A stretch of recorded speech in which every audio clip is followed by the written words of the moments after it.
What's up, friends, and welcome back to my hotel room here in Vietnam. I'm getting ready to leave Vietnam for India, my first time ever going to India. And before I sort of wrap up my time here in Southeast Asia, on this epic Southeast Asia trip we've been on, I want to talk to you guys about the north versus the south of Vietnam and what I experienced. I have a video that's currently taking off a little bit of the video I made with my friend Mitchell, who is an expat, an American expat YouTuber who lives in Vietnam, in Hanoi. And we talked a little bit in that video about the discussion between the north and the south of Vietnam. Now, I just want to preface, I love Vietnam. I really love this country. It was actually one of my favorite countries I visited of recent. And I don't want to make this political in any way like that. I'm strictly going to be talking about my personal experience in the country, my experience traveling there. This is not to comment about the war or the history or the culture or the people, anything like that in a negative sense or anything. It's just my personal experience of what I experienced when I was in Vietnam. The north versus the south. I'll give you guys first a breakdown of my entire trip in Vietnam, and then we'll kind of talk about the differences that I felt between the northern people and the southern people, the culture, the food, and all that other jazz. Whoa. Before we continue any further on this video about Vietnam, I want to tell you guys about Epidemic Sound. You hear that funky beat? You hear that amazing music in the background made by this incredible artist? Yeah, and all the music you ever hear in my videos, especially in those amazing intros that we make, all of that comes from Epidemic Sound.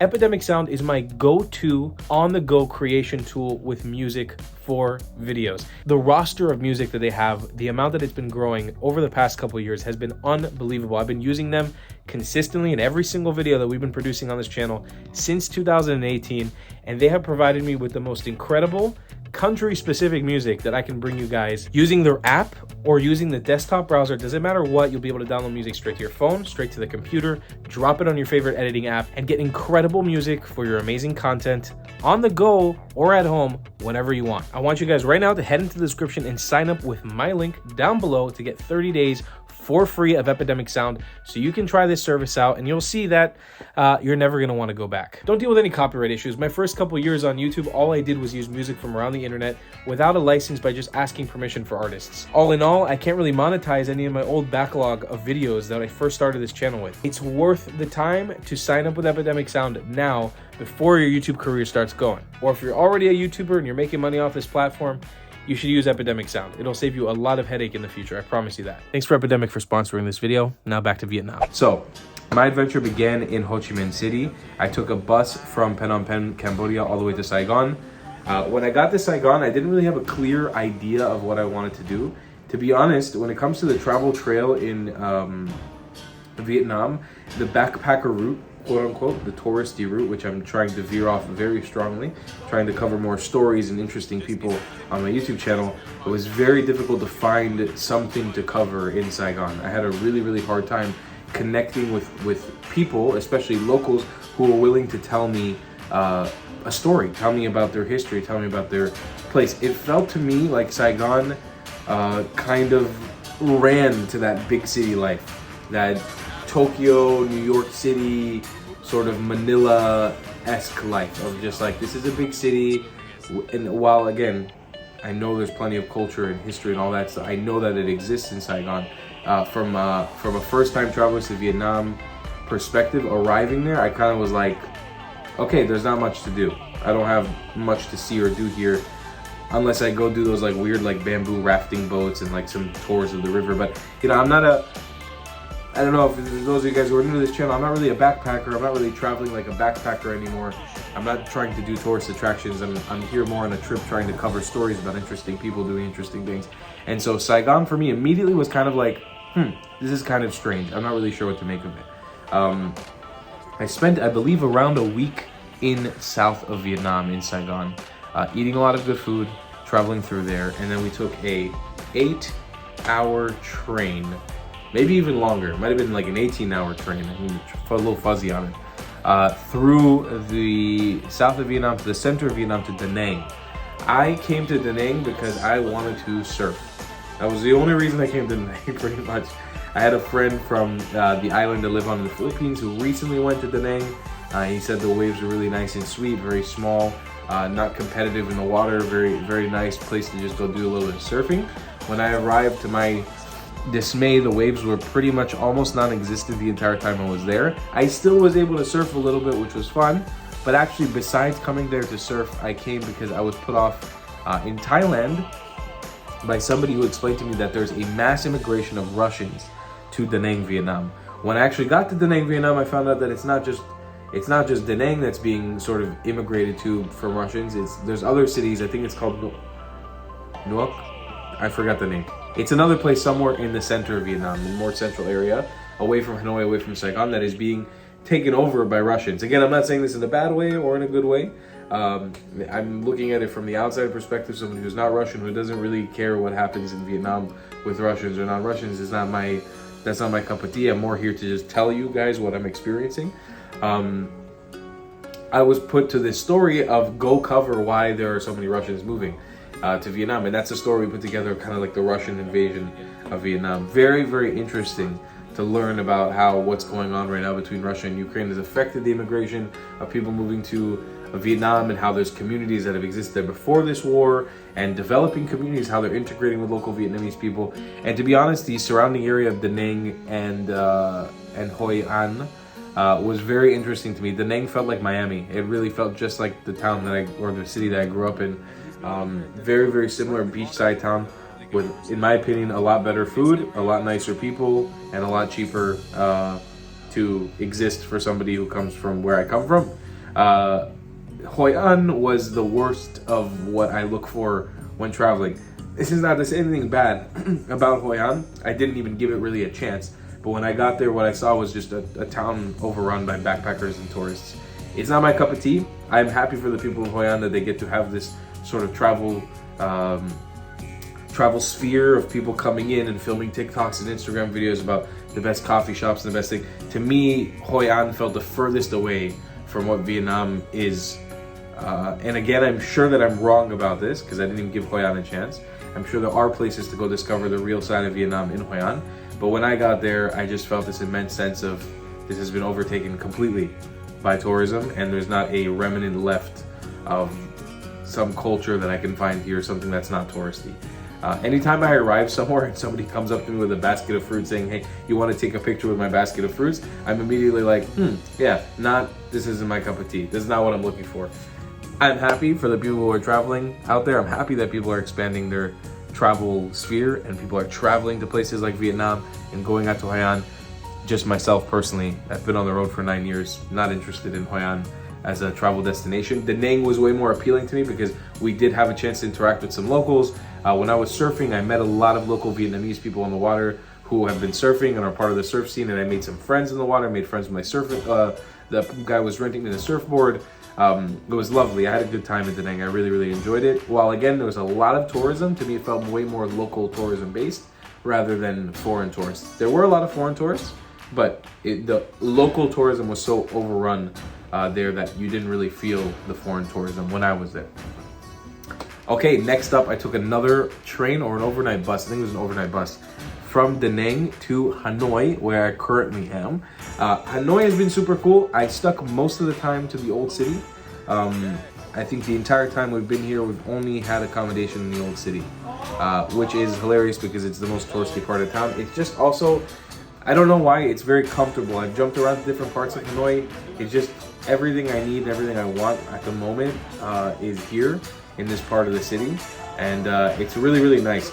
I have to say, so far I've been enjoying Hanoi a lot more than Saigon. I also spend double the amount of time in Hanoi that I have in Saigon. I've been here for 2 weeks. I have been in Saigon when I was there. I think I was only there for 6 or 7 days. But in Hanoi, I've been for a complete portion of around 2.5 weeks. I've had a chance to interact with a lot of locals.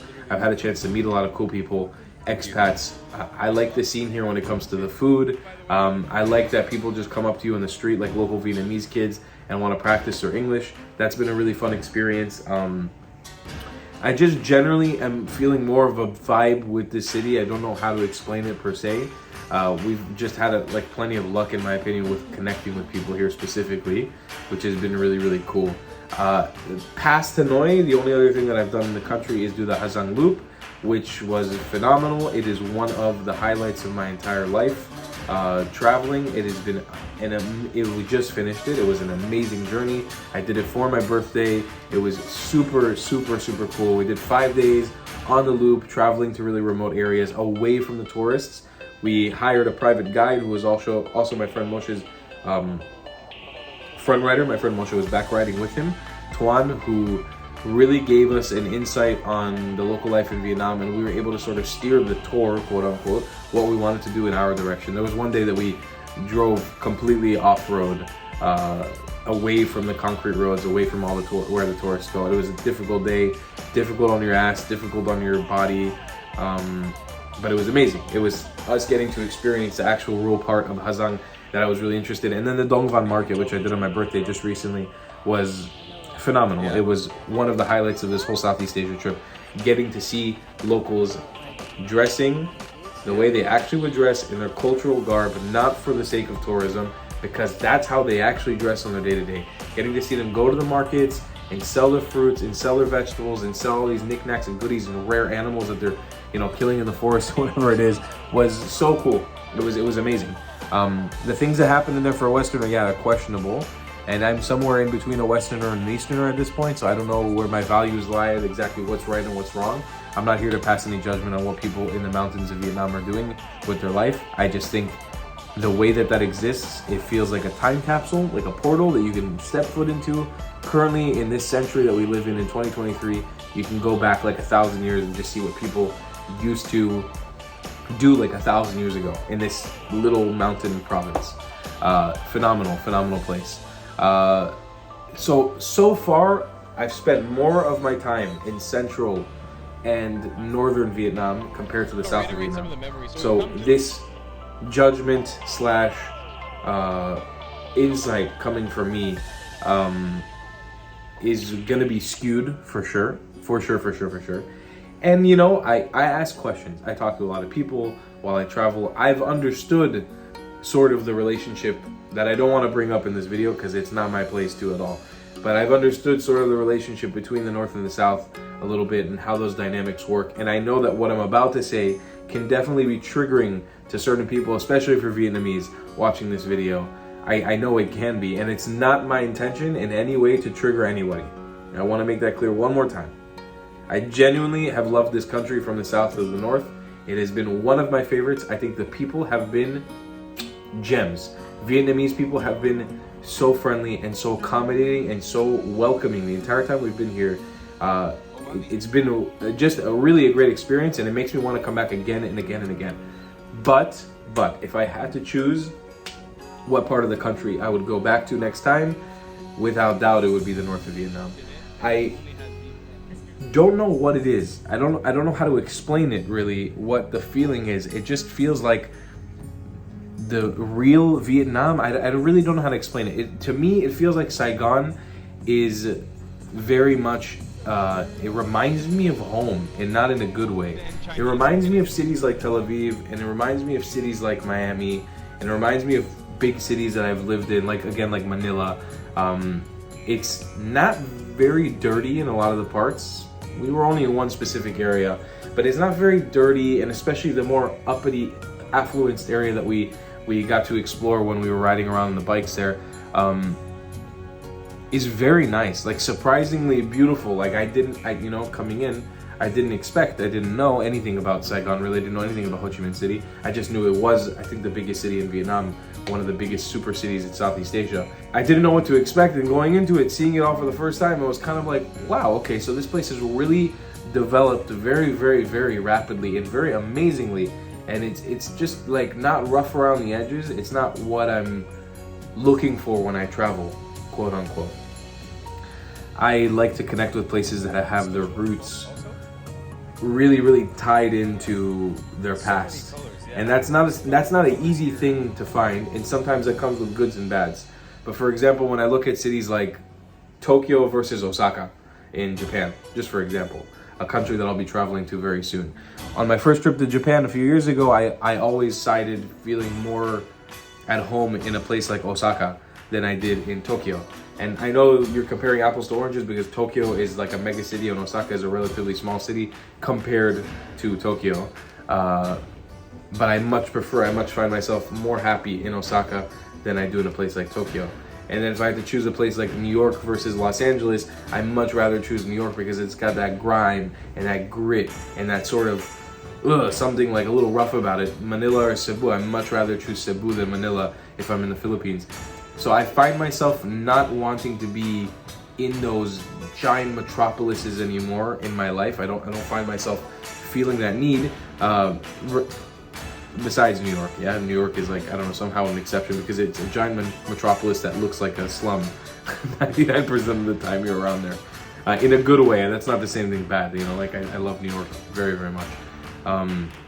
But yeah, that's kind of what I felt about the North versus the South. I felt it a lot easier to connect with people in the North than the South, and I know that's weird because the reputation of the South is to be more open to the West and more open to travelers, and that's sort of like the reputation, and people in Hanoi are given, from the people that I spoke to in Vietnam, this reputation of more serious, more cultural, a little bit more closed. I felt the exact opposite. And to me also, when you close me out, I'm a very arrogant person. When you close me out of your culture, or you close me out of the availability to get to know you, it just makes me want it more. And so that might have pushed me to talk to more people and to get to know more people in Hanoi. That's kind of what I felt like in Saigon and Ho Chi Minh. It felt so accessible. It felt so familiar that I was kind of turned off by the whole thing and was like, I don't really know if I want to spend much more time here. But when it came to Hanoi, I didn't know. It kind of felt like a new world. Again, one more city that I can relate this to, two cities, just in the own country that I'm from, in Israel, Tel Aviv versus Jerusalem, both have ancient past, both have ruins, both have a lot of history, but one is this mega sprawling metropolis city that connects many, many areas, very urban setting, and one is Jerusalem, which is a holy site which forces religion down your throat in a lot of ways, even if you want it or you don't. It's got the new, it's got the old, and it's surrounded by nature. Very, very easy to escape Jerusalem and to go to nature at any point in time. That's what I sort of felt in Hanoi. That's kind of like the relationship I felt. Now, when it comes to people and cuisine and things like this, cuisine-wise, I felt the food in the north to be a little bit rougher, a little bit, you know, like not as appealing, not supposed to appeal to me as much. That's kind of what it felt like. In Saigon, it felt like everything was available. The 7-Elevens were all over the place. It was very easy to pop in and get an onigiri or get a bun or get something from a nice restaurant, a falafel, or the banh mi was on literally every corner, and it was all perfect and very, very clean and organized. Hanoi, everything felt like it had a little bit more grit to it. Just eating on the street, whether you're in the tourist area or not, you're like eating on the street a lot of times, just sitting in a little stool. And again, I know that exists in Saigon 100%. It just felt, again, like Saigon felt a little bit more disconnected for me from the Vietnam experience that I was looking for. And then when we talk about something like Ha Giang, it was completely off of everything. The two is like literally going into the furthest thing from a typical Vietnamese experience. I feel like it was more being around the ethnic groups that live there, the Hmong people, the Dao people, the Thai people, and getting to experience those things that are different from the mainstream Vietnamese cuisine, culture, language, music, whatever. But with food, I definitely found myself more interested with the Hanoian food, with like the northern food and all the things we ate with Ling in that video where we ate the food video and the Dong Tao chicken, all that stuff. I found myself more interested in the food in Hanoi, but more enjoying the food in the south. Bánh xèo, you guys know what I'm talking about, the Vietnamese pancake. I'm sorry for pronouncing it wrong. Literally one of my favorite foods of all time at this point.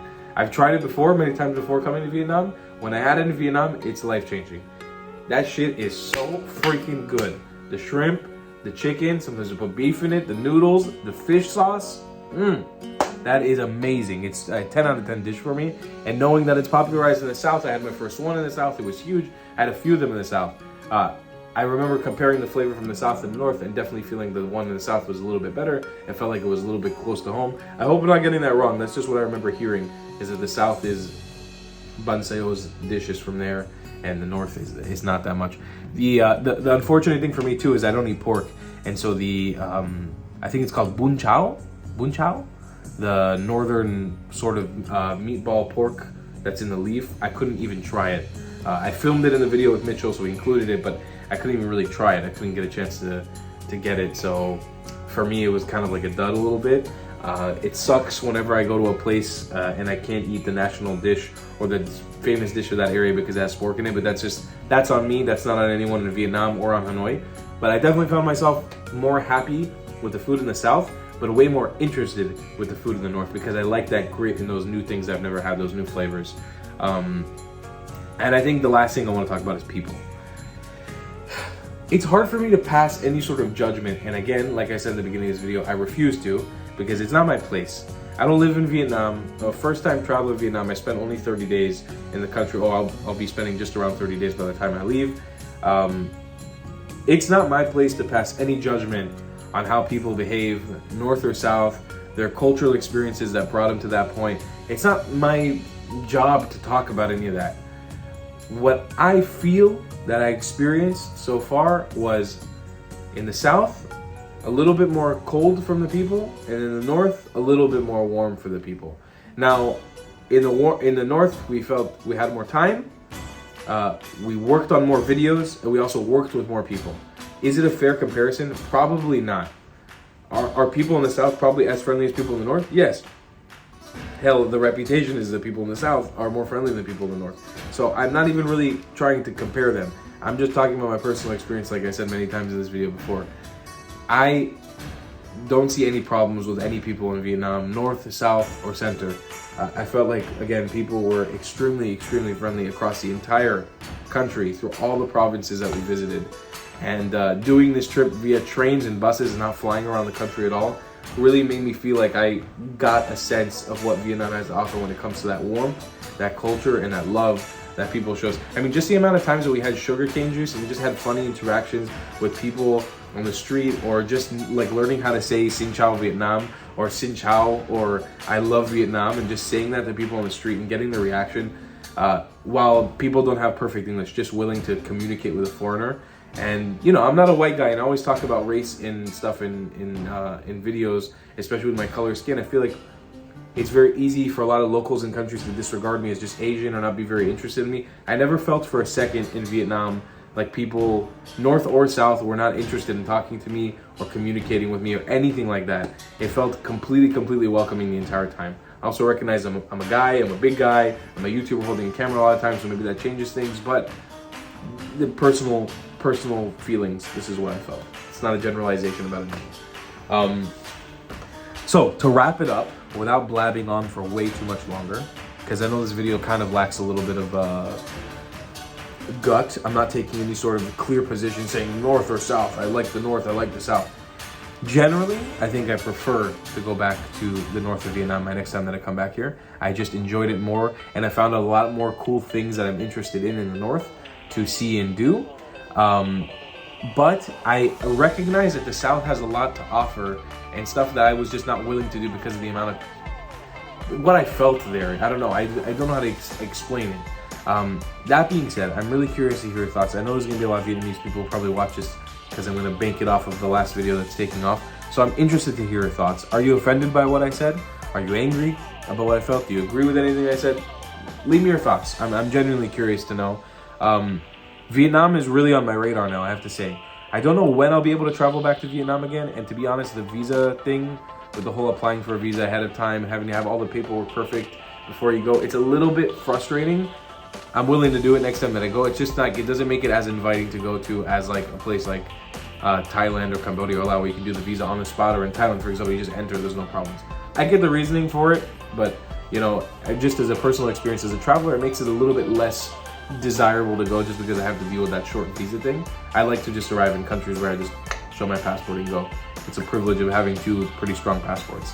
I totally recognize that. But yeah, I'm curious to hear your thoughts, guys. Please let me know. I appreciate everybody watching. This will probably be my last video for Vietnam, unless you guys decide to make this one go viral, and then I'll keep churning out content about Vietnam. That being said, we are gonna go to India in the next episode. I'm very excited, and we'll see you guys next one. I love you long time. Goodbye, clads.